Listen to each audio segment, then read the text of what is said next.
صاحب شب کی فضیلت کیا ہے, اصلیت کیا ہے, قبرستان جانا. دیکھو شب برات کے بارے میں میرے آڈیو بیان بھی موجود ہیں, ویڈیو بیان بھی موجود ہیں. چند سال پہلے جب میں ویڈیو بیان نہیں میرے آڈیو آتے تھے, اس میں میں نے حدیثوں کے نمبر کے ساتھ, پورے ترجموں کے ساتھ, پوری سندوں کے ساتھ شب برات سے متعلق جتنی حدیثیں ہیں 15 شعبان سے متعلق تمام حدیثوں کی سندیں, ان کی سندوں پہ بحث, پورا ایک علمی بیان ہے آڈیو. وہ آج بھی یوٹیوب پہ موجود ہے. آپ لکھیں شب برات مفتی طارق مسعود آڈیو بیان یا اولڈ بیان, تو آڈیو بیان آئے گا. پوری سندوں کی, راویوں کی ایک ایک نوک پلک کو اس میں درست کر کے پورا ایک علمی بیان ہے. تو شب برات کے بارے میں آپ کا کانسیپٹ 2 اور 2 4 کی طرح کلیئر ہو جائے گا. سمجھتے ہو گیا نہیں سمجھتے؟ تو اصل تفصیلی بیان تو میرا وہ ہے, کئی سال پہلے ہوا تھا, میرا خیال ہے 2013 یا 12 میں ہوا تھا وہ بیان, آڈیو بیان ہے وہ. تو وہ آپ سن لیں پورے ایک ایک سند حوالوں کے ساتھ, کہ اس میں آپ کو پتہ چلے گا یہ 15 شعبان کی اسلام میں حیثیت کیا ہے. اس کا 2 منٹ میں خلاصہ پیش کر دیتا ہوں. پہلی بات, قبرستان جانا کسی صحیح حدیث سے ثابت نہیں ہے. ایک روایت ہے سند کے لحاظ سے انتہائی کمزور, اور اگر مان لیا جائے تو زندگی میں ایک دفعہ. ہمارے ہاں ہر سال جایا جاتا ہے, اور وہ بھی نبی چپکے سے گئے. ہمارے ہاں جتھوں کی شکل میں جایا جاتا ہے. تو یہ ساری بدعات ہیں. سمجھ میں آ رہی ہے بات؟ ایک تو وہ حدیث انتہائی کمزور ہے سند کے لحاظ سے, اس سے شرعی مسئلہ ثابت نہیں ہوتا. لہذا ہماری رائے یہی ہے کہ 15 شعبان کو قبرستان ثواب سمجھ کے جانا بدعت عمل ہے, اور ثواب سمجھے بغیر جانا بدعت کی تائید ہے. تو نہ جائیں قبرستان. سمجھتے ہو؟ نہیں آ رہی بھائی, ان کو رہنے دو. میں گلا پاگلوں کی طرح پھاڑ رہا ہوں. میں 3 دن سے بیانات کرتے کرتے نا گلا بیٹھ گیا مجھے.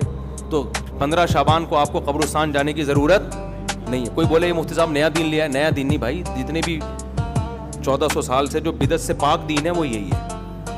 کیوں؟ کوئی صحیح حدیث موجود ہی نہیں ہے, انتہائی کمزور حدیث ہے, اور زندگی میں ایک بار والی ہے.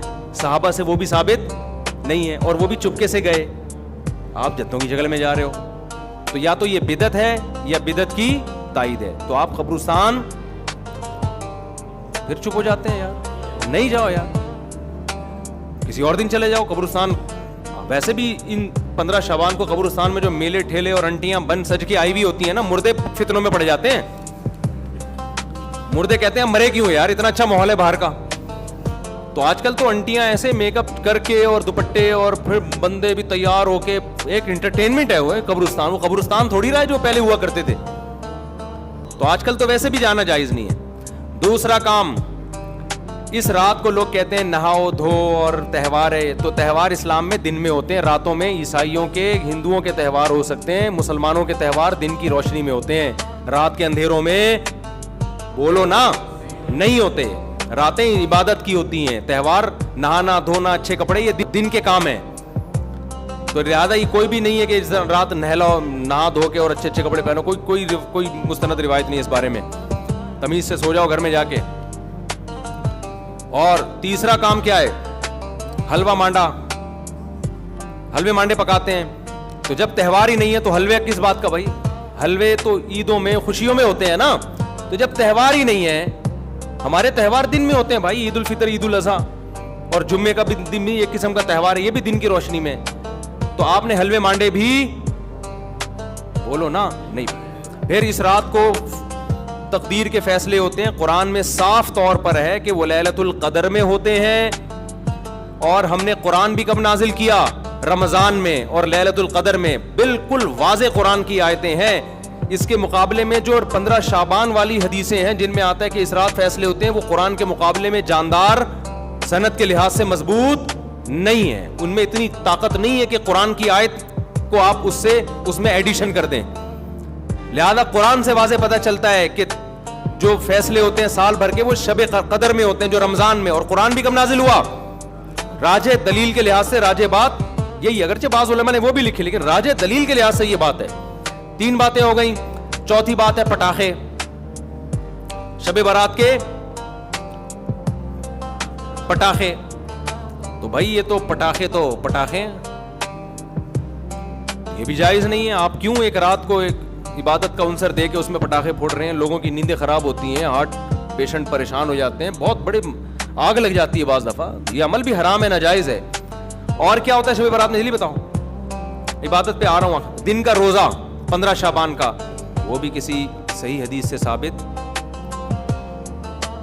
میں نے ایک دفعہ کسی نے کہا محرم کے فضائل پہ بیان کریں. بہت دفعہ مجھے اصرار کیا 1 گھنٹے کا بیان ہو محرم. میں نے بہت جب میرا تنگ کیا تو میں نے بیان کیا. میں نے کہا نبی صلی اللہ علیہ وسلم نے فرمایا, حدیث کا مفہوم ہے یہ اشہر حرم ہے, محترم مہینہ ہے, 4 محترم مہینوں میں 1 محرم بھی ہے, اور 10 محرم کا روزہ. آپ صلی اللہ علیہ وسلم نے اس کی جو بھی حدیث میں فضیلت بیان کی. میں نے کہا وما علینا الا البلاغ. لوگوں نے کہا بھائی کیا بیان کا؟ میں نے کہا بھائی اتنا ہی ہے, صحیح حدیث سے اتنی ہی ثابت ہے. ایک آدھ اور حدیث ہوگی جو اس وقت میرے ذہن میں نہیں, اس سے زیادہ میں نے کہا 1 گھنٹے کا بیان ہو نہیں سکتا, کوئی ہے ہی نہیں.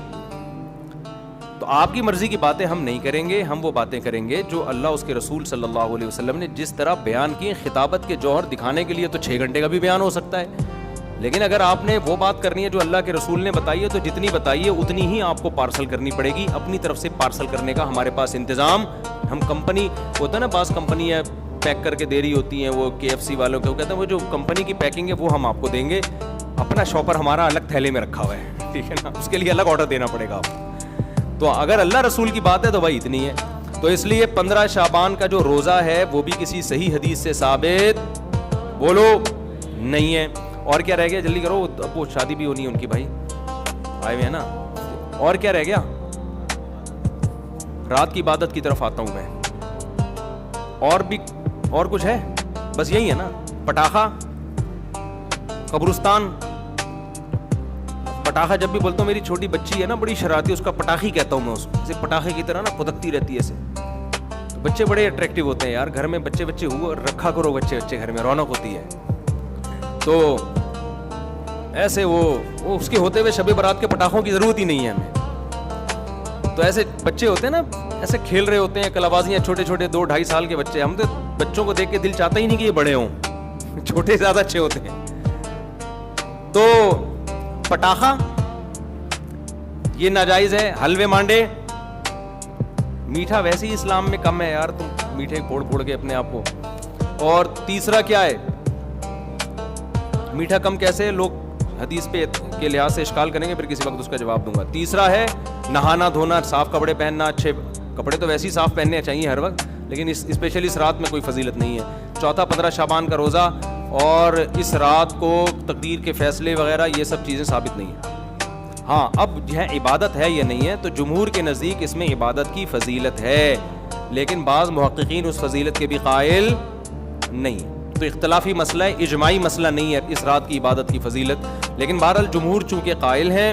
اس کے دلائل کیا, میں پہلے بتا چکا ہوں کہ میں پورا آڈیو کلپ ایک ریکارڈ کروا چکا ہوں حدیثوں کے ریفرنسز کے ساتھ, راویوں کی سندوں اور بحثوں کے ساتھ. تو بہت ساری حدیثیں, اگرچہ کوئی بھی حدیث صحیح نہیں ہے اس کے فضیلت کے بارے میں, لیکن تعدد طرق کی وجہ سے بہت سے علماء کے نزدیک درجہ حسن کو پہنچی ہوئی ہے. تو لہذا کرنے کا کام یہ ہے کہ اگر کوئی کرنا چاہے تو بھائی عبادت کرے. تو اللہ سے امید ہے کہ اس کو اس رات میں عبادت کا ثواب دوسری راتوں کی نسبت زیادہ ملے گا. بعض حضرات اس کے قائل نہیں ہیں. ہاں اب عبادت کا کوئی خاص طریقہ منقول نہیں ہے کہ یہ پہلی رکعت میں یہ اتنی دفعہ پڑھو, دوسری رکعت میں اتنی دفعہ پڑھو. اور نفلی عبادت شریعت ترغیب دیتی ہے گھر میں کرنے کی. افضل کیا ہے کہ گھر میں عبادت کی جائے. اب اگر آپ سمجھتے ہیں گھر میں دل نہیں لگے گا تو پھر مسجد میں آ جائیں, لیکن اجتماعی سطح پہ مسجد میں جماعتوں کی نمازیں قائم کرنا, اجتماعی قرآن خوانیاں کرنا, یہ تمام اعمال بدعت ہیں. تو اگر آپ نے عبادت کرنی ہے تو چلو کسی بہانے عبادت کر لو. تو اس میں یہ ہے کہ انفرادی کرنی ہے, بہتر ہے گھر میں کی جائے, نہیں تو مسجد میں کر لیں آ کے. اور کوئی خاص طریقے کی عبادت نہیں کرنی. تلاوت ہے, دعائیں ہیں, ذکر ہے, نماز ہے, بس جیسے عام طریقے سے پڑھتے ہیں اسی طریقے سے کریں. سمجھ رہے ہو کہ نہیں سمجھ رہے؟ یہ ہے خلاصہ, خلاصے کا